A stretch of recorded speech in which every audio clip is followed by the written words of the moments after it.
No intervalo de um colégio, um garoto chamado Rentaro se declara para Asaka, uma menina pela qual estava interessado. A princípio ela corresponde, estando inúmeras qualidades do rapaz, porém ela vira o rosto e diz que só de pensar em namorar com ele se sente enojada, isso parte o coração dele. Afinal, tudo estava correndo muito bem até ela dizer isso. Ela então sai correndo e o deixa para trás. Nisso o garoto fica triste, achando que não conseguiria superar mais essa rejeição. No dia seguinte, seu amigo genérico tenta fazê-lo se animar um pouco, porém não consegue muito êxito nessa empreitada. Então ele pergunta quantas rejeições consecutivas ele já tomou até o momento, mas Rentaro estava com o coração partido demais para responder uma pergunta tão insensível. O amigo a diz que só não se importa de fazer esse tipo de pergunta porque não vai mais vê-lo daquele dia em diante. Bem, ele diz que com sua última rejeição foram um total de 100, e o amigo se mostra impressionado com o psicológico forte do garoto, zombando de Rentaro e chamando de herói do flerte. Porém ele diz que esse título não condiz com ele, afinal não consegue nada com as garotas. Bem, levando em consideração que ele tomou 100 horas, o amigo o questiona sobre quando foi a primeira vez que se declarou. Nisso vem à mente de Rentaro uma lembrança de quando tinha 8 meses. Ao ouvir isso, o amigo o zomba ainda mais, chamando de monstro do flerte. Porém Rentaro já se lembra que naquela época foi rejeitado. Surge nele uma forte vontade de conseguir uma namorada para darem as mãos e ele poder sentir o coração dela batendo. Então o amigo fica confuso sobre por que Rentaro é tão rejeitado, e seu amigo tem boa aparência, além de ir bem nos estudos e no esporte. Fora que Rentaro também é bastante popular entre todos. Nisso ele estranha o amigo e questiona se ele estaria interessado nele. Seu amigo apenas responde para ele se cuidar e não morrer ainda no ensino médio, mesmo que bata seu recorde de rejeições. Após essa conversa, Rentaro se sente mal e vai até o templo do amor implorar para Deus lhe conceder uma namorada no ensino médio, para assim conseguir ter uma vida de estudante mais feliz. Então ele ouve uma voz misteriosa que diz que irá ajudá-lo quanto a essa questão. Ao olhar para a superfície da mesa de oferendas, nota o rosto de um homem, mas o confunde com um ladrão de oferendas. Então o homem diz que na verdade é o deus daquele santuário e tenta tranquilizar o garoto, dizendo que está predestinado que ele encontrará a garota perfeita no ensino médio. Mas ele fica confuso e questiona se essa garota realmente era para ele. Então, ao ouvir Deus descrevendo a garota como gostosa, Rentaro interpreta aquilo como algo de comer literalmente. Então o deus do amor diz a ele que está falando da garota predestinada, ou seja, seria a pessoa escolhida para ele assim que nasceu, sendo ela seu par romântico ideal. Então Rentaro demonstra interesse em saber mais sobre o que estava falando. Então Deus explica que quando almas gêmeas se encontram, ambas sentem um choque envolver seus corpos, e esse sentimento dá origem a uma paixão incontrolável. Porém ele pede para o garoto tomar cuidado, pois só as mulheres sentem isso instantaneamente, já os homens vão gostando da pessoa aos poucos. Nisso Rentaro repete o que estava dizendo. Isso deixa Deus bravo, afinal de contas o cara estava parecendo um papagaio. Ele então se desculpa. Deus diz que precisam agilizar a explicação pois tem pouco tempo de episódio. Então voltam ao assunto rapidamente. Então conta que almas gêmeas são destinadas a se conhecerem em um momento específico de suas vidas. Rentaro indaga se Deus fala que nem todo mundo deve ter uma alma gêmea, pois existem pessoas que ficam solteiras para sempre. Isso iria contra o que Deus estava falando. Porém ele explica que há realmente pessoas que não possuem alguém predestinado, e revela que ter alguém predestinado não é para todos, era algo restrito a sortudos. Rentaro entende a explicação, mas questiona se realmente irá achar sua alma gêmea no ensino médio. Deus afirma que sim e vai além. Revela que Rentaro irá achar um total de 100 pessoas predestinadas. Haja potência. Ele então fica feliz, mas logo fica receoso de que tudo poderia não ser verdade. Então Rentaro pergunta se pode atear fogo naquele santuário se ele estiver mentindo. Deus acaba tendo suas sobrancelhas cortadas nesse contexto também. Então um mês se passa após o ocorrido, e Rentaro vai até a cerimônia de admissão do seu colégio. Mas no caminho até a sala, ele esbarra em duas garotas e tenta se desculpar, até que uma delas fica brava e manda-o prestar atenção por onde anda. Então, quando os três se olham, uma conexão inexplicável ocorre no mesmo instante, fazendo com que ficassem confusos. Nisso Rentaro sente um choque tomando seu corpo e se pergunta se o deus do amor estava falando dessa sensação. Então fica pensando se essas duas garotas seriam suas almas gêmeas. Mas logo em seguida olha para baixo, pois em sua mente elas ainda não desconfiam do que acabou de acontecer ali. Então o garoto vai até as duas e estende suas mãos para elas, mas elas ficam tímidas com sua presença. A de cabelo rosa do nada se joga no chão e diz que torceu o pé, pedindo para ele levá-la até a enfermaria. Nisso Rentaro pergunta se ela estava muito machucada e se sente um lixo por ter ferido sua alma gêmea no primeiro contato que tiveram. Ao ver isso, a garota de cabelo rosa fica encantada com a preocupação dele, afinal ela é uma completa estranha e mesmo assim Rentaro está se sentindo culpado de tê-la machucado. Bem, a outra se sente com ciúmes de ver aquela interação entre os dois e diz que também torceu o pé. Nisso Rentaro começa a se desesperar quando percebe que a situação era pior do que imaginava. Mas ao vê-lo se autopunindo, as garotas se levantam no mesmo instante para impedi-lo de continuar. Então Rentaro pergunta se elas não tinham torcido o pé, e elas voltam a se jogar no chão fingindo estarem com dor. Bem, ele carrega as duas até a enfermaria, mas no caminho sente que ele é quem está sendo carregado por elas. Então a garota de cabelo rosa se espreme ainda mais em Rentaro com a desculpa de que precisa se equilibrar mais. Então a outra garota briga com ela, dizendo que assim ela é quem iria se desequilibrar. Nisso as duas grudam nele juntas, deixando-o desacreditado daquilo estar ocorrendo com ele. Então ele diz que deveriam ir logo para a enfermaria. No caminho, finalmente se apresenta, afinal toda aquela situação impediu isso. Elas se apresentam como Indakarani e Anazono Akari, ambas todas da mesma faixa etária que ele. Porém as garotas fazem isso falando todas ao mesmo tempo, e ele pede para elas falarem uma por vez. Bem, duas garotas aparecem cruzando o caminho deles e conversam a respeito de uma tal simpatia do amor que existe naquela escola. Falam que lá tem um campo com trevos rosa no pátio, e a história diz: se você se confessar entregando um trevo de 4 folhas encontrado por lá, com certeza a pessoa aceitará namorar com você. Ao ouvirem isso, o tornozelo das garotas melhora na hora, e elas contam que se lembraram que tem um compromisso. Bem, após a aula, Rentaro caminha pelos corredores da escola e diz que não imaginava que ajudaria o professor a procurar suas lentes de contato. Também não esperava que demoraria 4 horas para fazer isso. Isso foi algo negativo, pois queria falar com as garotas no fim da aula, mas acabou perdendo o momento para fazer isso. Só que ao olhar pela janela, vê as garotas lá embaixo procurando pelo trevo do amor. Isso o surpreende, pois elas estavam lá procurando por aquilo há 4 horas, assim como ele estava procurando as lentes com o professor. Vendo todo aquele esforço, questiona-se se isso seria para ele. Então Rentaro decide não ficar só olhando e vai até lá. Pergunta para Karane se está muito difícil achar o trevo de 4 folhas, e ela tenta desconversar dizendo que não estava procurando o trevo. Mas ele entende que a garota só estava com vergonha de admitir isso. Então pergunta onde está a Kari, e ela diz que a garota deve ter ido ao banheiro. Então, Rentaro muda de assunto e oferece uma bebida para Karane. Afinal, ela deve estar cansada de procurar o trevo. Mas a garota pergunta o motivo dele estar fazendo aquilo, e Rentaro entende que deve estar a incomodando, pois acabaram de se conhecer e ele não sai do pé delas. Nisso a garota fica em choque sem saber o que dizer. Então fala a primeira coisa que vem em sua mente. O caso, diz que ele é nojento ao ponto de dar ânsia de vômito. Porém aceita sua bebida para não desperdiçá-la. Então ela começa a se dirigir à saída e antes de partir, a garota agradece a bebida. Tudo isso depois de ter feito todo aquele escândalo. Pois é, temos uma tsundere. Após a garota ir embora, Kari aparece e pergunta o que Rentaro faz naquela escola a essa hora. Ele diz que percebeu elas procurando o trevo há muito tempo, então resolveu trazer algo para elas beberem. Ao estender a lata para pegar, Kari sente aquele choque novamente e diz que não conseguiria tomar aquela bebida sozinha. Então sugere que ele tome junto com ela. Em seguida, Kari acha que esse é o plano perfeito para ser mais íntima dele. Afinal, tomar uma bebida juntos é o mesmo que dar um beijo indireto nele. Porém seu plano vai por água abaixo, pois Rentaro tira do bolso uma lata de 190 ml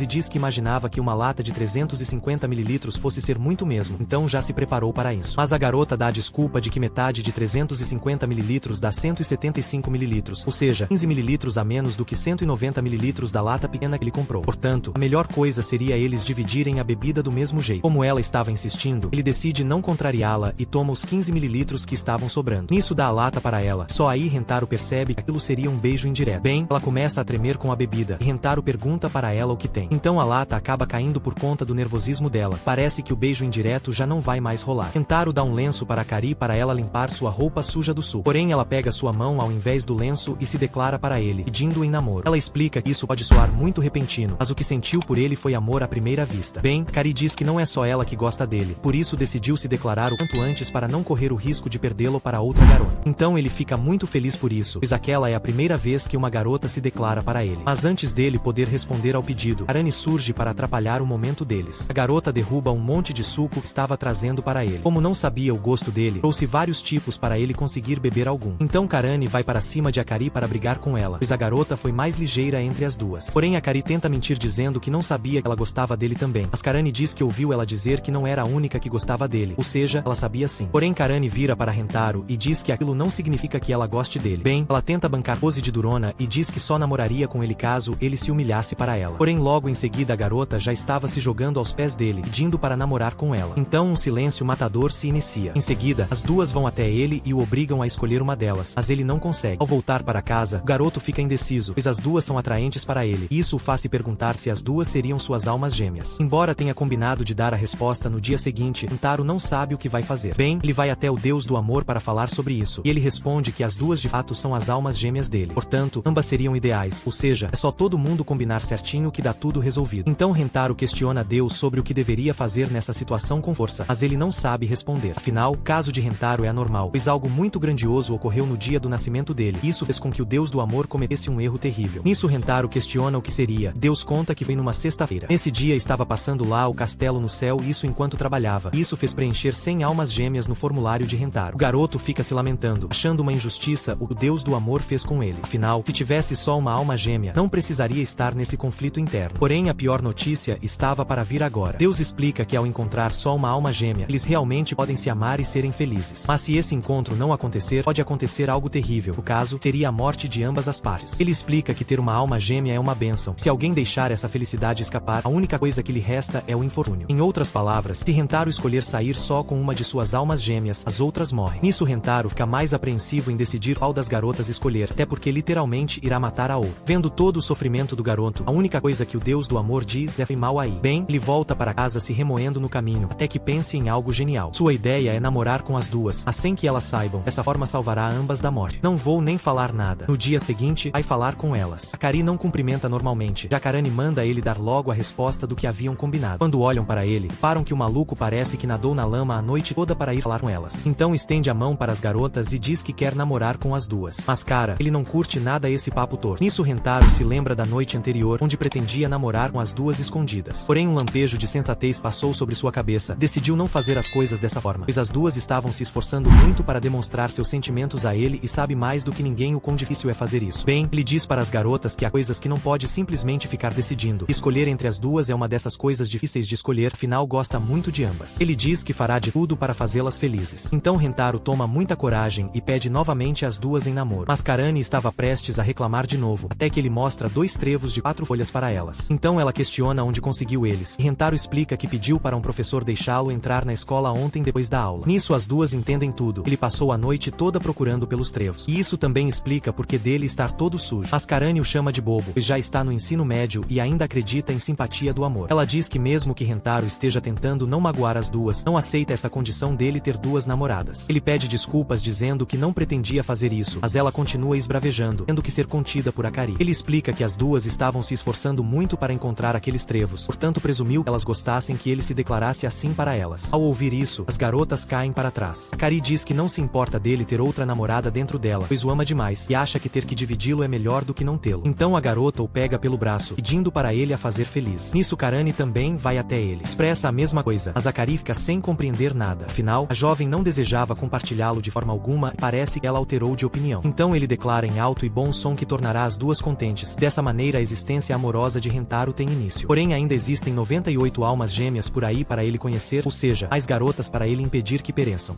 Em outro dia, após Rentaro descobrir que terá 100 namoradas em sua vida, ele para diante de um poste e conversa com ele. O rapaz comenta sobre o fim de suas tão frequentes rejeições, dizendo que finalmente conseguiu uma namorada. Além disso, ele também menciona que irá para a escola junto com ela naquele dia, algo que ele sempre desejou fazer. Nisso, as duas chegam e Karani questiona o fato dele estar falando com um poste. Porém ele inventa que estava apenas com a cabeça nas nuvens, pois agora ele possui um relacionamento como sempre quis. A garota se emociona com aquilo e tenta dizer que ele poderia conversar com ela caso estivesse se sentindo solitário. Porém, como toda boa tsundere, ela se interrompe no meio da frase, dando uma desculpa. Já Akari, a jovem vai até ele e segura sua mão, deixando Rentaro corado e descontrolado por estar segurando uma mão tão angelical como a dela. Akari, por sua vez, se lembra que 90% dos homens adoram ficar de mãos dadas com suas parceiras. Então ele pega a mão de Karani também. Embora ela tenha gostado daquilo, a garota afirma que está apenas o tolerando para ganhar a confiança dele e fazer algumas travessuras em seguida, como dar uma descarga elétrica no corpo dele. Nisso, o rapaz compreende que, além de masoquista, Karani também seria uma sádica elétrica. Mesmo tendo pensado coisas bem peculiares em sua mente, ela confessa que ama Rentaro e sente que está tendo o dia mais feliz de sua vida. Porém, esse sentimento é recíproco, pois Rentaro e Akari pensam o mesmo. No caminho, eles voltam a falar sobre como o clima está muito agradável, até que uma senhora aparece e os observa. Ela se impressiona com esses comentários, afinal não é comum ver a geração Z falando sobre o tempo. Nisso, Rentaro dá uma pausa para falar algo com elas, porém, ao chamar as garotas pelo sobrenome, Akari pede para ser chamada pelo primeiro nome, qual eu já estou chamando, no caso. Ele vivia chamando elas de Anazono e Inda, e ele fica todo envergonhado, mas faz um esforço e a chama de Akari. Nisso, ela retribui o chamando de Rentaro. Ao ver isso, Karani tenta pedir para chamarem ela pelo primeiro nome também, mas logo se acanha, e após se esforçar muito, ela o chama por Rentaro também, mas em seguida diz que não estava falando o nome dele. Então o rapaz fica sem entender nada e apenas a chama pelo seu primeiro nome também, que seria Karani. Após isso, eles seguem caminho chamando um ao outro pelo primeiro nome sem parar, até que eles entram na escola e já chamam a atenção de alguns alunos. Nisso, eles notam um aluno fugindo da vice-diretora. Então Akari explica que ela é muito rígida com as regras da escola e menciona que, se vir um aluno correndo pelos corredores, ela o perseguirá até o inferno só para capturá-lo. E realmente ela faz isso, pois o rapaz cai no chão ficando completamente vulnerável. Após pegar o aluno, Karani explica que a vice-diretora aplica um beijão de língua no mau elemento para que assim o aluno reflita sobre suas atitudes. Porém, o beijo não é normal, ele causa danos físicos severos no indivíduo. Como ela já foi do atletismo, é impossível escapar do seu ataque de beijo, por isso ela ganhou o apelido de Bruxa Sonica. Então Rentaro a compara com um monstro. Como eles estão falando de beijo, Kari aproveita e pergunta se Rentaro já beijou alguém, e ele responde que não. Afinal, elas duas são as suas primeiras namoradas que ele teve na vida. Nisso, elas se encaram e começam a disputar para ver quem será a dona do primeiro beijo dele. Na hora do intervalo, os três sentam juntos e a Kari oferece um pouco da marmita para Rentaro, dizendo que foi ela quem preparou. Quando ele aceita, ela pega o garfo garfo para dar na boca dele, e após comer, ele elogia dizendo que essa foi a melhor omelete da galáxia. Nisso, Karane se sente preterida e pega um cookie para dar na boca dele também, porém ela erra e acerta o olho dele com o doce. Quando ele finalmente consegue comer os cookies, ele declara que esse é o melhor cookie da galáxia. Após isso, deixa Karane irritada, pois ela queria um elogio exclusivo para ela e não o mesmo da Akari. Ao ver que ele curtiu o lanche da Karane, Akari tira um chocolate de sua mochila e oferece para ele, mas quando abre a embalagem, ela nota que deixou as pontas do chocolate quebrar, por isso eles não conseguiriam pegá-los com as mãos. Akari se decepciona, pois queria dar na boca dele novamente. Então ela tem a ideia de colocar o chocolate em sua boca e servir para ele dessa forma. Mas ao notar o rosto dela muito próximo ao seu, Kentaro fica admirado com a beleza dela, e a garota acaba ficando com vontade de comer o chocolate também e começa a comê-lo, fazendo com que o rosto deles ficasse ainda mais próximos. Ao ver que estava ficando para trás, Karane tenta fazer o mesmo, mas acaba furando o olho de Kentaro novamente. Para piorar, o cabelo dela bate em seu nariz, fazendo com que ele espirrasse e quebrasse o chocolate que estava comendo com Akari. Então Karane questiona se ele está resfriado, pois notou ele com os olhos vermelhos. Para curá-lo, ela tem a ideia de fazer ele passar o resfriado dele para ela, porém eles deveriam transmitir o resfriado pela boca. Mas quando a garota estava para beijá-lo, Akari entra no meio dos dois e diz que eles não têm certeza de que Kentaro está resfriado mesmo, e ela afirma que precisam verificar a temperatura dele antes. Porém, ela explica que para fazer isso deverá beijá-lo, e explica que essa é uma tradição de sua família. Mas Karane entra no meio dizendo que o correto é ela fazendo uma respiração boca a boca. Ou seja, no final, o que as duas desejam mesmo é beijá-lo primeiro. Então Karane o joga no chão e tenta segurar Kentaro para poder fazer uma respiração boca a boca nele. Porém, ao ver isso, Akari golpeia a garota com os seios, a mandando para longe. Nisso, ele pede para as duas se acalmarem e fica sem entender o porquê delas duas estarem tão estressadas. Então ele cai na real e pergunta se elas querem beijá-lo. Afinal, as duas não estão nem se esforçando para disfarçar. Porém, elas tentam negar, e Kentaro fica surpreso por elas terem ido tão longe apenas para poderem beijar um cara como ele. O rapaz acha aquilo doce demais e diz para as duas que elas deveriam ter mencionado isso antes. Então ele afirma que também quer beijá-las. Porém, Akari diz que eles deveriam decidir qual das duas garotas seria a primeira a beijá-lo. Karane reclama com a garota, pois ela tentou beijá-lo sem decidir nada antes. Nisso, Kentaro compreende o porquê delas estarem disputando e pede para as garotas deixarem essa questão para ele resolver, pois ele teria um plano perfeito na manga que estava aguardando justamente para o dia em que isso acontecesse. Então Karane o chama de ansioso, afinal ele já estava artando planos mesmo com o namoro tendo começado no dia anterior. Kentaro menciona que estava tão animado com o futuro deles que mal conseguiu dormir direito à noite. Por conta disso, ele passou a noite pensando em vários cenários e situações no relacionamento deles para assim estar preparado para fazer as duas felizes sempre. Ao ouvir isso, as garotas se derretem, pois, meu Deus, Kentaro as tem na palma da mão facilmente. Quanto a esse impasse do primeiro beijo, ele diz que o melhor a se fazer é deixar isso acontecer aos poucos, para que assim as duas o beijem em determinado dia, pois dessa maneira elas não saberão quem o beijou primeiro. Assim, as duas terão a mesma probabilidade de terem beijado antes da outra. Porém, Karane questiona a ideia dele, perguntando como elas poderiam evitar saber quem o beijou primeiro. Akari menciona que, se elas o beijarem em locais separados, Kentaro ainda saberá quem foi a primeira a beijá-lo. Porém, ele aparece com seu plano. No caso, ele pegou um dado, 2 MP3 e 2 máscaras, e ele entrega aqueles objetos para as garotas. Em seguida, elas deverão decidir onde ficarão. Então ele irá se virar de costas e colocar a música Meu Primeiro Beijo para tocar. Karane pergunta o porquê dessa música, e ele explica que, porque será o primeiro beijo deles, então a música combina com o clima. Com a música alta, ele não conseguirá perceber os movimentos delas quando elas estiverem se posicionando em seus lugares. Ele explica que elas devem jogar os dados para decidir qual lugar ficarão, e após ficarem prontas, elas deverão mandar uma mensagem para ele. Em seguida, ele irá jogar os dados e irá contar em segundos o número aleatório que ele obtiver. Então ele irá jogar o dado novamente, mas dessa vez apenas um deles. Em seguida irá colocar a máscara em seus olhos. Se o número do dado der ímpar, ele começará pela direita, mas se der par, ele irá pela esquerda. Assim, ele andará na direção delas e beijará cada uma. Em seguida, elas deverão esperar o número aleatório de segundos que Kentaro contou, pois assim elas não serão capazes de prever qual foi a sequência dos beijos. Após beijá-las, ele irá voltar para seu ponto de partida e irá contar em segundos novamente o número que sair nos dados. Então mandará uma mensagem para as duas para elas voltarem novamente a trocar de posições, para assim ele não descobrir qual delas foi quem ele beijou primeiro. Por fim, ele irá tirar o fone e a máscara, e assim todos não saberão quem o beijou, nem mesmo ele irá saber. Assim, todos viverão felizes para sempre. Akari exalta o plano logo de cara, chamando de genial. Porém, Karane não gosta nem um pouco e afirma que esse plano tem muitas falhas onde eles poderiam trapacear. Afinal, os outros dois irão estar observando tudo. Mas ela não contava com a genialidade de Kentaro, pois ele também havia pensado em uma solução para esse problema. No caso, eles deverão prometer no dedinho que não irão trapacear. Por mais que esse plano fosse perfeito na cabeça dele, Karane o chama de idiota e diz que não tem como garantir que todos cumprirão com a promessa. Mas Kentaro reafirma que aquela é uma promessa de dedinho, ou seja, é coisa séria. Ele torna a promessa mais séria dizendo que quem a quebrar deverá comer 1000 agulhas. Karane o chama de inocente, mas no fim acaba aceitando fazer a promessa de dedinho. As duas juram por suas vidas que não quebrarão a promessa. O plano começa, e ao jogar os dados, Kentaro precisará começar beijando a garota que estiver à esquerda. Quando ele começa a ir na direção delas. Rentaro nota que ele não é capaz de saber a localização exata das garotas. Além do mais, ele também não consegue ter uma noção do quanto deverá se inclinar para beijá-las. Nisso, ele tem a ideia de tocá-las antes para ter essa noção. Porém, ao fazer isso, sua mão curiosa vai em uma das belezas de Akari. Por algum motivo secreto, ele consegue reconhecê-la só de encostar. Então a garota diz que não tem problema nele tocá-la e menciona que eles poderiam fazer algo ainda melhor. Ele vai até Karani e explica que precisarão recomeçar tudo de novo. Ela pergunta o que aconteceu, mas só a expressão deles diz tudo. Então eles começam a colocar o plano em ação novamente. Porém, o vento levanta a saia de Karani, e ao ver isso, um gato pula nela para brincar com a roupa íntima da garota. Porém, ao sentir aquilo, ela imagina que Rentaro estava atacando ela. Ainda piora, o gato começa a lambê-la. Nisso a garota aplica um quebra-nozes em Rentaro, fazendo ele ver estrelas. Em seguida, Karani pula nele e o enche de porrada, dizendo que ele deveria tê-la avisado antes de fazer aquilo, pois ela precisaria se preparar emocionalmente. Ele vai até Akari e diz que eles precisaram recomeçar o plano mais uma vez. Porém, eles tentam várias e várias vezes. Sempre acontece algo que os atrapalha, até que chega o fim da tarde. Rentaro fica desanimado, dizendo que beijar é algo muito mais complicado do que ele imaginava. Nisso, Karani afirma que um plano estúpido como esse não teria como dar certo. Porém, Akari contesta e dá a entender que o plano só não foi para frente por causa dela. Nisso, uma discussão se inicia, até que Akari diz que aquela tsundere maluca vive ferindo o seu Rentaro. Ao ouvir isso, Karani se irrita e diz que o Rentaro é dela. Porém, ele manda as duas pararem e afirma que a culpa de tudo aquilo estar acontecendo é dele. E se ele já tivesse dado seu primeiro beijo, elas não estariam brigando por isso. Então ele sai correndo, dizendo ser um namorado inútil e inexperiente. Mas elas vão atrás dele e questionam aonde ele está indo. Nisso, Rentaro chama pela vice-diretora, que ao ouvi-lo vai imediatamente até o local. Então ela começa a perseguir Rentaro. Quando ele menos espera, ele é capturado por ela, e a língua da vice-diretora começa a vir em sua direção. Porém, Arani atira de cima de Rentaro. Nisso, a senhora reclama e diz que a garota não deveria estar usando um canivete contra sua professora, pois isso é contra as regras. Porém, Arani afirma que dar beijo de língua nos alunos é imoral, isso sim é contra as regras. Akari abre a janela e faz chamar o inspetor da Secretaria de Educação, pedindo para ele vir dar um jeito naquela professora tarada. Ao ouvir isso, ela se espanta e diz que não pode perder o seu emprego, pois ela precisa do dinheiro para dar beijos de língua nos jovens acompanhantes que ela contrata. Nisso, ela foge fazendo um cosplay de filme de terror. As duas vão até ele e perguntam se o rapaz está bem. Akari questiona o porquê dele ter feito aquilo. Então ele explica que fez isso por amar as duas e querer que elas se deem bem. Diz que esse seu primeiro beijo pro causador de tanta briga entre elas, ele prefere jogá-lo no lixo apenas para não ver elas brigarem mais. Para evitar que ele desperdice o primeiro beijo com o lixo, nem gosta dele, as duas apontam uma para a outra e permitem que a outra beije ele primeiro, cada uma passando a vez para sua rival. Rentaro começa a refletir que, se elas são rivais, nenhuma delas iria querer que a outra passasse na frente. Elas concordam que esse tipo de sentimento existe, porém elas sabem que as duas o amam incondicionalmente. Ao ver isso, Rentaro abraça as duas e diz que há algo que eles possam fazer para resolver essa questão do primeiro beijo dele. No caso, seriam os três darem o beijo ao mesmo tempo. Ele explica que aquela foi a sua primeira ideia, na verdade. Porém, as duas iriam acabar se beijando de tabela. Por serem rivais, ele imaginava que as duas jamais aceitariam isso. Porém, ao ver que elas passaram a ser mais amigas, ele mudou de ideia e começou a cogitar colocar esse plano em prática. Então ele pega as duas pelas mãos e aos poucos elas vão aceitando. Começam a aproximar o rosto. Embora ele esteja beijando garotas, o espírito otaku de Rentaro ainda não saiu dele, e o cara começa a achar aquilo parecido com um ritual de invocação de OVNIs. Então eles finalmente conseguem dar o primeiro beijo triplo deles. A princesa explica que seu destino estava traçado a partir do momento em que nasceu, pois ela estava fadada a viver uma vida de solidão e já estava conformada com isso. Então a cena volta para os dois se esbarrando na biblioteca e sentindo aquele choque estranho. Rentaro sente que aquela garota é mais uma das suas inúmeras almas gêmeas, porém ele não estava preparado para encontrar mais uma delas naquele momento. Nisso a garota começa a se afastar e ele diz que ela poderia pegar o livro no lugar dele. Então ela abre seu livro numa página e pede para Rentaro ler algo ali. Nisso ele nota que está escrito que ela é a proprietária daquelas terras. Nisso ele pergunta se ela é a bibliotecária dali e a garota responde mostrando-lhe outra frase no livro que diz que Rentaro havia acertado seu palpite. Ao ver que ela não está falando nada, ele se lembra que é proibido falar na biblioteca e por isso a garota estaria se comunicando com ele daquele jeito. Bem, ela volta a apontar para frases do livro e pergunta o que ele estaria procurando ali. Então Rentaro se expressa com mímicas e diz que está atrás de livros de romance. Então ela pergunta o porquê dele estar falando desse jeito, porém ele faz a mesma pergunta para ela. A garota aponta as frases do livro dizendo que sente muito por tê-lo irritado e confessa que sente dificuldades para falar com as pessoas e por isso iria chamar uma outra pessoa para ajudá-lo. Porém ele vai até ela e se desculpa também, pois não havia notado que ela era tímida. Bem, ele volta a pedir a ajuda dela e solicita alguma recomendação de livros, principalmente se forem livros de romance, que são seus prediletos. Ele explica que quer encontrar um livro de romance com um bom final onde os personagens superem as dificuldades para assim conseguirem viver felizes para sempre. Por fim, ele pede para a garota fazer uma sugestão. Nisso os olhos dela brilham ao perceber que poderia ser útil para ele. Porém a garota acaba se empolgando e pega mais livro do que o necessário, e isso o deixa bem assustado. Então ela volta a se desculpar por ter exagerado e diz para ele pegar apenas o livro que desejar. Mas Rentaro responde que irá ler todos os livros livros já que ela teve todo o trabalho de escolhê-los para ele. Então ele iria pegá-los emprestados usando seu cartão da biblioteca. Mas na hora de solicitar o cartão, a moça explica que para emitir um novo irá levar uma semana. Portanto, ele não poderia pegar os livros emprestados agora. Rentaro então lamenta ter que passar por toda aquela burocracia. Nisso a bibliotecária segura seu livro firmemente e vai até ele oferecendo emprestado. Mas Rentaro diz que aquele era o livro dela e não da biblioteca. Porém, ela continua mantendo o livro na direção dele. Então ele nota que ela está emprestando para ele. Rentaro fica todo feliz e se lembra que não perguntou o nome da garota ainda. Ela mostra documento da escola. Nisso ele lê o nome dela e a garota se chama Yoshimoto Shizuka. Além disso, ela é da mesma classe que ele. Rentaro pede desculpas por não se lembrar dela e explica que ainda não memorizou o rosto de todo mundo. Bem, Kari pega um livro que ajuda a aumentar sua feminilidade. Então Karani pede para ver o livro também. Ele chega nelas e pergunta se elas ainda estão lendo o livro de receitas. Porém a Kari explica que na verdade estava observando livros que pudessem ensiná-la a deixá-lo mais feliz. Já Karani, ela diz que estava apenas querendo ampliar seu repertório de pratos. E isso o deixa emocionado, pois Rentaro se sente abençoado por ter namoradas tão dedicadas. Bem, ao voltar para casa, ele começa a ler o livro que Shizuka havia emprestado. O livro conta a história da princesa Yo e seu cavaleiro Kakuru, também os infortúnios que ocorrem no destino do romance dos dois. Bem, a princesa pede para que a felicidade e decoro de Kakuru continuem inabaláveis, e assim ela o proclama como cavaleiro. Ele promete por sua vida que irá protegê-la a todo custo, e essas teriam sido as primeiras palavras trocadas entre eles. Em um determinado dia, um dragão surge e ameaça a vida de Yo. Nisso seu fiel cavaleiro vai ao seu resgate e derrota o monstro gigante. Em seguida, os dois trocam olhares tímidos. Isso tudo era só o começo da jornada deles. Jornada essa na qual eles passariam por cima das suas posições de princesa e cavaleiro para se tornarem um casal. Porém sua família planejava levar a princesa para se casar com outro homem que possui uma posição melhor que a de Kakuru. Ele tenta ir até ela impedir que a levem, mas é barrado antes que pudesse fazer qualquer coisa. Kakuru diz a ela que jurou protegê-la com sua vida e questiona se não teria como eles desafiarem aquele destino. Nisso Rentaro ficará torcendo por eles e deseja que o destino não prejudique o amor dos dois. Mas quando as coisas iriam ficar boas, o primeiro volume do livro acaba e ele fica sem saber o restante da história. Após a leitura, ele volta a pensar nessa questão de destino e lembra que as almas gêmeas devem ficar juntas ou então elas morrem. Bem, no dia seguinte ele cumprimenta Shizuka e agradece por ela ter emprestado o livro para ele. Diz que a história era tão boa que ele a leu numa única noite. Nisso ele nota que a garota está com um livro com a capa idêntica ao que ela havia lhe emprestado. Shizuka pega aquele livro e empresta para ele também. Rentaro agradece por ela ter trazido a continuação do livro para ele e diz que estava ansioso para continuar a ler a história. Mas antes de aceitar o livro, ele sente que precisa retribuir a gentileza de alguma forma. Então ele pede para a garota lhe acompanhar até um lugar. Enquanto isso, Kari e Karani continuam brigando como sempre. Bem, ele compra um refrigerante para Shizuka para agradecer por ela estar emprestando os livros e pergunta se ela costuma ler muito. Ela acena com a cabeça que sim. Nisso ele passa a entender o porquê dela conhecer uma série tão legal como aquela que ele estava lendo. Ele conta que já leu muitos romances, porém aquele tem algo que os outros não tinham, pois além de ter uma história histórica de amor encantadora, a história também é envolta numa aventura épica. Ele conta que entrou em pânico no momento em que Kakuru e Yo se desentenderam. Ela diz que aquele também é seu artigo favorito e diz que já se debruçou sobre aqueles textos muitas vezes. Então Rentaro não entende o porquê da garota sempre conseguir achar as frases certas para lhe responder. Afinal, ela é realmente muito familiarizada com o livro. Isso faz com que ela consiga achar as frases de forma imediata. Rentaro diz para Shizuka que ainda não chegou a ler mesmo o livro com toda aquela intensidade e revela que isso é algo muito legal de se ver. Porém a garota diz que não é digna de tal elogio e explica que esse hábito de ler o livro se tornou natural para ela com o passar do tempo, pois como ela nunca teve um amigo de verdade, somente aquele mundo de fantasias era sua real companhia. Ela agradece Rentaro por ele não a ignorar mesmo ela sendo quem é. Porém ele fica sem entender nada e a questiona do porquê ele a evitaria. Nisso ela olha para baixo e fica em silêncio. Ele pergunta se Shizuka poderia emprestar o primeiro volume do livro novamente e diz que devolverá assim que puder. Então ela empresta o livro novamente. Ao voltar para a biblioteca, sua colega comenta que a notou muito animada e questiona se aconteceu alguma coisa boa. Ela se recusa a dizer qualquer coisa e explica que apenas está cumprindo seu dever. Bem, enquanto ela organiza as prateleiras, encontra o livro que Rentaro ia pegar naquele dia. Nisso ela estica a mão para pegá-lo. Após passar mais alguns dias, Shizuka acaba vendo Rentaro com suas namoradas. A Kari comenta que ele anda muito sonolento nos últimos dias. Ele explica que anda estando muito ocupado. Isso faz com que acabe indo dormir muito tarde. As duas começam a ficar vermelhas e desconfiadas, mas dizem que está tudo bem. Nisso a Kari dá um beijo em seu rosto para dividir sua energia com ele. Shizuka continua no canto vendo tudo. Bem, Rentaro abraça a Kari e agradece por sua ajuda. Karani tenta entrar no meio dizendo que também tem muita energia para compartilhar com ele. Porém, quando ela vai beijá-lo, dá uma cabeçada no queixo dele e se desculpa em seguida. Mas ele agradece por aquilo e a chama de deusa da guerra. Bem, ao vê-lo com as garotas, Shizuka se lamenta por Rentaro já ter uma namorada e volta a se sentir inferior. Nisso a garota se lembra de uma vez em que um grupo de jovens a chama de problemática por sempre se comunicar com aquele livro e pedem para ela falar nem gente. Na sua casa, a mãe de Shizuka dá um tapa nela e diz que ela jamais conseguirá falar se continuar com aquele estúpido livro embaixo dos braços. Ao se lembrar disso, ela sente que Rentaro e nem ninguém possui tempo para falar com alguém estranha como ela. No fim do dia, ela está sozinha na biblioteca até que Rentaro aparece e diz que gostaria de retribuir a gentileza dela em emprestar seus livros mais uma vez. Nisso ele pergunta se a garota tem um celular. Ela diz que sim. Então ele pede para Shizuka instalar um certo aplicativo nele e já deixa claro que o aplicativo é seguro, pois ele testou antecipadamente. Nisso ela instala e ele manda um arquivo do primeiro volume do livro dela em PDF. Shizuka estranha aquilo, pois tinha certeza de que aquele livro ainda não havia sido lançado em Ebo. Bem, Rentaro explica que quando ela selecionar uma parte do texto, a voz da inteligência artificial fará uma conversão do texto para fala. Além disso, aquele software irá ler uma voz sintetizada qualquer texto que ela inserir ali. Bem, ela se dá conta de que Rentaro passou o livro inteiro para aquele dispositivo palavra por palavra. Ele explica que ao se comunicarem do jeito dela, eles iriam precisar olhar para o livro e isso cortaria uma parte importante de uma conversa, que é olhar nos olhos da outra pessoa. Porém, se ela usar aquele aplicativo, eles poderão olhar normalmente um para o outro enquanto conversam. Rentaro diz que não é capaz de imaginar o quão difícil é para Shizuka se comunicar e por isso decidiu fazer as coisas dessa forma para facilitar a comunicação dela sem precisar fazê-la falar. Ele diz esperar que isso a ajude. Bem, Rentaro pede para ela escrever qualquer coisa no seu dispositivo para eles fazerem o teste. Ela então pensa um pouco antes de escrever. Quando escreve, a voz que lhe fala diz que ela o ama. Moleque, eu vou chorar aqui na moral. Mas em seguida ela começa a chorar e pede desculpa, dizendo que ele deveria ignorar o que ela disse. Afinal, ela já sabia que é uma donzela à espera de Rentaro. Mas Shizuka diz que só queria revelar seus sentimentos antes. Então Rentaro começa a entender tudo e sente que também a ama genuinamente. Não seria apenas por ela ser uma alma gêmea ou coisa do tipo. Nisso ele abraça Shizuka e diz que a ama também. Porém ela diz que eles dois estão destinados a não ficarem juntos. Rentaro responde que se o destino estiver no caminho deles, basta os dois rompê-lo juntos para assim seguirem em frente. Enfim, ele leva Shizuka para suas outras duas namoradas e pede a permissão delas para ter mais uma. Porém Karani discorda da ideia na mesma hora. Ele entende que de fato está fazendo algo meio maluco, mas Akari elogia aquela atitude dele, dizendo que mesmo após ele ter encontrado um novo amor, não queria abandoná-las. Rentaro explica que pretende amar as três igualmente, mas em seguida, para dar uma contornada na situação, diz que irá amá-las ainda mais do que antes e irá provar isso com suas ações. Depois de apresentar a nova namorada ao grupo, Karani logo percebe que a garota parecia normal à primeira vista. Porém, quando ela responde ao cumprimento, usa uma voz eletrônica de celular, deixando as duas em choque, achando aquilo estranho e até um pouco assustador. Rentaro explica para Shizuka que colocou o nome dos colegas da turma junto com os dados do volume 2 de Clow Love Story, para que ela consiga se comunicar com todos. Ele também conta às outras garotas que Shizuka só consegue se expressar usando citações da sua obra favorita. Nesse momento, Rentaro até quebra a quarta parede e comenta que, se quisermos entender melhor como isso funciona, basta assistir ao terceiro episódio do anime. Karani, no entanto, corta a cena e manda ele parar de bancar o Deadpool. Logo em seguida, Shizuka fala o nome dos três usando sua voz robótica, e Rentaro continua descrevendo o jeito peculiar da garota. Ele comenta que Shizuka trabalha como bibliotecária e é apaixonada por literatura. Além disso, ela tem um hábito curioso: mexe os dedos dos pés de forma fofa quando tá lendo. Esses movimentos mudam dependendo da emoção que o livro provoca. Para Rentaro, quando ela está feliz, parece até o rabinho abanando de um cachorro, e quando está assustada, seus pés tremem. Ele acha isso incrivelmente fofo, principalmente por Shizuka não conseguir esconder seus sentimentos. Ao ouvir isso, Shizuka fica vermelha de vergonha, já que nem ela mesma sabia que tinha esse comportamento. Rentaro então comenta também sobre Hakari. Segundo ele, quando ele está pensando, coloca a mão na boca, e se concentra mais, acaba mordendo os dedos, fazendo até um sonzinho de mastigação. Para Rentaro, esse gesto é tão provocante que acelera seu coração. Hakari, no entanto, fica chocado ao perceber que faz algo tão indecente sem notar. Ele não para por aí, fala também sobre Karani, dizendo que quando ela fica sem jeito ou recebe um elogio, enrola o cabelo no dedo. Para Rentaro, esse contraste com a postura firme e orgulhosa dela a deixa ainda mais adorável. Nesse momento, as três acabam ficando envergonhadas, pois percebem o quanto ele as observa nos mínimos detalhes. Mesmo assim, Rentaro continua. Ele diz que durante um beijo, Hakari costuma fazer um biquinho irresistível, enquanto Karani se entrega tanto ao momento que até esquece de respirar. Ao ouvir tudo isso, Shizuka pergunta com seu jeito formal se eles já trocaram ósculos, uma expressão antiga para beijo. Rentaro fica confuso sem entender o termo, e Shizuka, percebendo a gafe, se desculpa, dizendo que perdeu a compostura. Ainda assim, ela entende que eles já se beijaram, e Hakari aproveita para perguntar se Shizuka teria interesse em beijar também. A garota, porém, foge do assunto, afirmando que acredita que Deus reservou para ela o destino de guardar sua pureza até o casamento. Rentaro aceita a decisão dela sem problemas, mas completa dizendo que gostaria de beijá-la no momento em que ela se sentisse pronta. Enquanto isso, as duas outras garotas escutam a conversa e já começam a sentir vontade de beijá-lo naquele instante. Logo em seguida, ambas tentam dar comida na boca de Rentaro, mas acabam discutindo, alegando que uma teve a ideia antes da outra. Rentaro reclama, dizendo que não precisava daquilo, já que estava comendo sua própria marmita. Shizuka, por sua vez, observa tudo de longe, sem interagir. Já as outras continuam discutindo e se aproximam tanto que Rentaro alerta para tomarem cuidado, pois poderiam acabar se beijando de novo por acidente. Nesse momento, ele percebe que Shizuka continua muito reservada e imagina que deve ser difícil para ela se entrosar com as outras logo de início. Então, Rentaro compartilha uma reflexão. Muitas vezes, quando queremos conhecer alguém, acabamos forçando uma atitude porque temos medo de revelar nossos verdadeiros pensamentos e sermos rejeitados. Para ele, é muito mais fácil abrir o coração superação para quem já demonstrou aceitação, pois quando mostramos quem realmente somos, superamos esse medo e as relações ficam menos complicadas. Logo depois, ele tira um baralho e sugere que joguem um jogo chamado Amico. Para deixar a brincadeira mais divertida, propõe que haja uma penalidade. O vencedor deveria fazer cócegas no perdedor. Ele comenta que essa é uma forma de induzir alguém a expressar suas emoções, já que o riso aproxima as pessoas. Ele chama essa estratégia de Operação, vamos fazer cócegas e rir para virar amigos. As garotas topam imediatamente, já imaginando como seria divertido receber cócegas dele. Ao ver o olhar determinado delas, Rentaro sente que seria um desafio de 3 contra 1. A partida começa, e ele vence a primeira rodada. A perdedora é Karane, que pede que ele a castigue logo. Hakari a provoca, dizendo para esconder o sorriso de satisfação. Rentaro se aproxima e começa a fazer cócegas nela, mas Karane insiste que não está sentindo nada. Ele responde que ela só está bancando a difícil e intensifica as cócegas. A garota então se joga no chão como se estivesse provocando para que ele continuasse, mas Rentaro percebe que aquilo poderia soar muito sugestivo e decide encerrar a situação. Eles retomam o jogo e novamente Rentaro vence. Dessa vez quem perde é Hakari, que também não consegue disfarçar a felicidade. Ela, ousada, joga o peito contra ele e pede que seja gentil ao tocá-la. Karane tenta conter a cena, mandando a amiga não exagerar, mas Rentaro inicia as cócegas mesmo assim. Hakari começa a rir sem parar, ficando completamente boba com a sensação, enquanto os dedos dele percorrem o corpo dela, deixando a situação ainda mais intensa. Os risos foram ficando cada vez mais intensos, até que Hakari, envergonhada, se afasta e pede desculpas, dizendo que é muito fraca pra cócegas. Rentaro a tranquiliza, afirmando que pra ele aquilo não é um problema. Ela, ainda vermelha, confessa que por pouco não chegou a se mijar de tanto rio de felicidade. A terceira rodada começa e novamente Rentaro vence, dessa vez a perdedora Shizuka. Ele sente que o destino está conspirando para que faça cócegas em todas, mas antes de tocá-la, fica animado, curioso pra ouvir o riso dela. Quando começa, Shizuka tenta resistir, mas acaba rindo. A diferença é que sua risada sai pelo aparelho eletrônico, o que deixa Rentaro surpreso. Ela então explica que mesmo que pareça um pouco triste, só consegue expressar suas emoções por meio daquela voz mecânica. Rentaro responde com naturalidade, dizendo que ela é fofa mesmo assim, e continua a fazer cócegas. Enquanto isso, Hakari e Karane percebem que Rentaro ainda não perdeu nenhuma vez, e decidem que a missão agora não é mais receber cócegas, mas sim fazê-lo rir também. Na rodada seguinte, finalmente Rentaro perde, a vencedora Shizuka. Ele o encoraja a ir com tudo. As outras duas ficam morrendo de inveja, mas Shizuka, tímida, apenas começa a cutucá-lo com delicadeza. Para surpresa geral, Rentaro ri de verdade, mesmo com toques tão leves, e comenta que não esperava aquilo. Hakari, intrigada, diz que aquela era a chance perfeita para Shizuka explorá-la mais à vontade, e que mesmo que rolasse algum toque acidental, ninguém a julgaria. Essa provocação faz Shizuka refletir. Ela se pergunta se Rentaro gosta dela justamente pelo seu jeito recatado e discreto. Nesse momento, Hakari fala de si mesma, comentando que sabe como fazer poses de garota fofa com voz aguda e trejeitos artificiais, mas admite que Shizuka, com sua fragilidade natural, desperta um instinto de proteção em qualquer um. Pra ela, Shizuka é praticamente a personificação de um bichinho adorável que dá vontade de apertar. Hakari percebe então que o nível de Shizuka como rival é alto e chega a dizer que ela é uma inimiga mais perigosa até do que Karane. A sessão de cócegas chega ao fim e Rentaro, rindo demais, diz que acabou exagerando e vai até o banheiro. Enquanto isso, Hakari questiona se aquele riso dele era apenas felicidade ou se havia algo mais. Karane, por sua vez, encara Shizuka com seriedade e a pergunta diretamente se estava se fazendo de recatada só porque as duas estavam presentes. Shizuka nega, mas Karane insiste que isso tá na cara, já que ela só ficou cutucando Rentaro em vez de se aproximar de verdade. Karane provoca ainda mais, perguntando por que ela estava sendo tão boba. Hakari então rebate dizendo que a culpa foi da própria Karane, que a deixou intimidada com seus gritos e atitudes. Karane nega, dizendo que não estava gritando, mas Hakari conclui com ironia. A sua ignorância, Karane, certamente é uma bênção. Shizuka decide falar com sinceridade e lembra a Karane que ela já era namorada de Rentaro antes dela, portanto não deveria simplesmente se intrometer. Karane responde que já esperava ouvir algo assim, mas rebate dizendo que Shizuka também é oficialmente namorada dele. O que a deixa irritada é ver Shizuka sempre evitando dizer o que realmente sente, escondendo-se atrás de desculpas. Hakari, ao ouvir essa troca, provoca ainda mais, lembrando que Karane também esconde seus sentimentos o tempo todo, apenas pra fingir que está no controle da situação. Karane não gosta nada do comentário e manda Hakari calar a boca, acusando-a de estar querendo briga. Shizuka tenta intervir e se desculpa novamente, mas isso deixa Karane ainda mais incomodada, que reclama de ouvir a mesma coisa repetidas vezes. Hakari então retruca, dizendo que se Shizuka tivesse respondido de outra forma, Karane ficaria brava do mesmo jeito. Essa nova provocação aumenta ainda mais a tensão, e Karane diz que está prestes a se irritar de verdade com Hakari. Nesse momento, Shizuka respira fundo e decide ser totalmente sincera, já que era isso que elas pediam. Ela confessa que não consegue suportar o medo que sente diante delas. Rentaro, ouvindo isso, se entristece e se pergunta se é realmente tão assustador assim, mas Shizuka rapidamente se corrige, dizendo que se expressou mal. O que ela queria dizer é que considera Hakari muito elegante, graciosa, feminina e com um corpo belíssimo. Sobre Karane, ela ressalta que a garota é extremamente bonita e que a confiança dela combina perfeitamente com a aparência marcante. Shizuka então revela seu verdadeiro temor. Estando ao lado delas, Rentaro inevitavelmente fará comparações entre as três, e esse é o maior medo dela. Ao ouvir isso, Hakari e Karane ficam surpresas e encantadas, achando que ela disse incrivelmente fofo, mas Shizuka continua, admitindo que se vê como alguém comum, sem graça, com corpo de criança e uma personalidade melancólica e retraída. Por isso, sente-se inferior a ambas. Karane, tocada, tenta confortá-la, dizendo que Shizuka é bonita e que seu jeito calado, na verdade, é um charme feminino. Ela aproveita para pedir desculpas por tudo que falou antes. Hakari também intervém, dizendo que Shizuka não deveria ligar para as palavras de Karane, já que a amiga vive irritada com alguma coisa. Além disso, lembra que Rentaro as ama mais do que elas conseguem imaginar, e por isso, certamente certamente tem muitas qualidades maravilhosas para destacar em Shizuka também. Karane concorda e reforça que Shizuka não deve se reprimir por causa delas. Se ela quiser algo de Rentaro, basta dizer o que deseja de forma direta. Akari complementa dizendo que Shizuka pode chamá-las pelos primeiros nomes também, afinal todas são namoradas dele. Com esforço, Shizuka finalmente faz isso, chamando as duas pelo nome. De longe, Rentaro observa a cena, feliz por ver que as coisas se resolveram. Ele se lembra de quando recebeu as cócegas de Shizuka e percebeu a expressão enganada de Karane. Naquele momento, entendeu que precisava agir antes que a situação explodisse em briga. E então, recorda qual era o verdadeiro objetivo do jogo do Miko: fazer com que todas elas expressassem sem medo seus verdadeiros sentimentos. Ele explica que se fizer com que elas escondam o que sentem quando ele estiver ansioso ou preocupado, a distância entre eles nunca vai diminuir. Nesse momento, ele entende que precisa ser o primeiro a demonstrar coragem, para que elas também tenham a iniciativa. Com isso, pede para ir ao banheiro, dando a chance delas ficarem sozinhas. É aí que percebe que Karane não estava irritada à toa. Na verdade, sua raiva vinha do desejo de ficar próxima de Shizuka. Então, Akari interfere para evitar que Karane descontasse toda a sua fúria nela. Logo em seguida, Shizuka aceita as palavras de Karane e encontra coragem para revelar o que realmente sente. Rentaro retorna e Karane comenta que eles deveriam retomar a punição anterior, já que não consideravam aquelas cutucadas como cócegas de verdade. Por isso, Shizuka deveria puni-lo novamente. Quando ele pergunta se ela gostaria de fazer as cócegas de novo, Shizuka percebe que as duas estavam tentando ajudá-la e sente que precisava retribuir tamanha gentileza. Lembra-se então do conselho de Karane, não se segurar e dizer tudo o que sente. Então encara Rentaro de frente e confessa que quer beijá-lo, revelando que aquela história de manter a castidade até o casamento era apenas uma mentira. Rentaro responde que já sabia disso, e Shizuka reforça que deseja beijá-lo de verdade. Ele se mostra feliz com a revelação, e quando ela se prepara para o beijo, ele apenas a acaricia, pedindo desculpas por não resistir à fofura dela. Mas Shizuka não desiste, segura a mão dele, a coloca em seu rosto e, dessa vez, ele finalmente a beija. Ela fica corada, sem reação, enquanto Hakari comenta que já que Karane fez Shizuka ser sincera, agora também deveria ser a sua vez. Karane, no entanto, afirma que não tem nada a declarar. Nesse momento, Hakari toma coragem e pede para Rentaro beijá-la também. Ao ouvir isso, Karane sente ciúmes e questiona se ainda é boa o suficiente para ele, perguntando se Shizuka não seria melhor. Rentaro responde com firmeza que não, afirmando que todas as três são as garotas mais fofas do mundo. Karane sorri, dizendo que só fez a pergunta porque já sabia qual seria a resposta. Logo depois, ele também a beija. Mesmo assim, Karane, meio sem jeito, comenta que se ele realmente quiser, ela pode beijá-lo também. Aproxima-se de Rentaro quase derretida, mas disfarça dizendo que nem tem tanto interesse assim. Ele a abraça, chamando-a de fua, mas tímida ela o empurra. Ele ri, dizendo que a expressão envergonhada no rosto dela era adorável, o que a deixa ainda mais embaraçada e a faz começar a bater nele. No fim, Rentaro afirma que também quer beijá-la, já que se não for ele a tomar a iniciativa, nada vai acontecer. Então pergunta diretamente se ela também deseja. Mesmo travada, Karane responde que sim, e finalmente os dois se beijam. Rentaro fica todo bobo olhando para o céu, e Hakari pergunta o que está acontecendo. Ele responde que suas namoradas são tão incríveis que às vezes sente que é um desperdício elas estarem com ele. Mesmo assim, afirma ser profundamente grato por ter as três em sua vida. As garotas interpretam a fala de formas diferentes. Algumas acham que ele está sendo tonto, outras que foi sincero demais. No fim, todos caem na risada, pois acabaram completando as frases uns dos outros.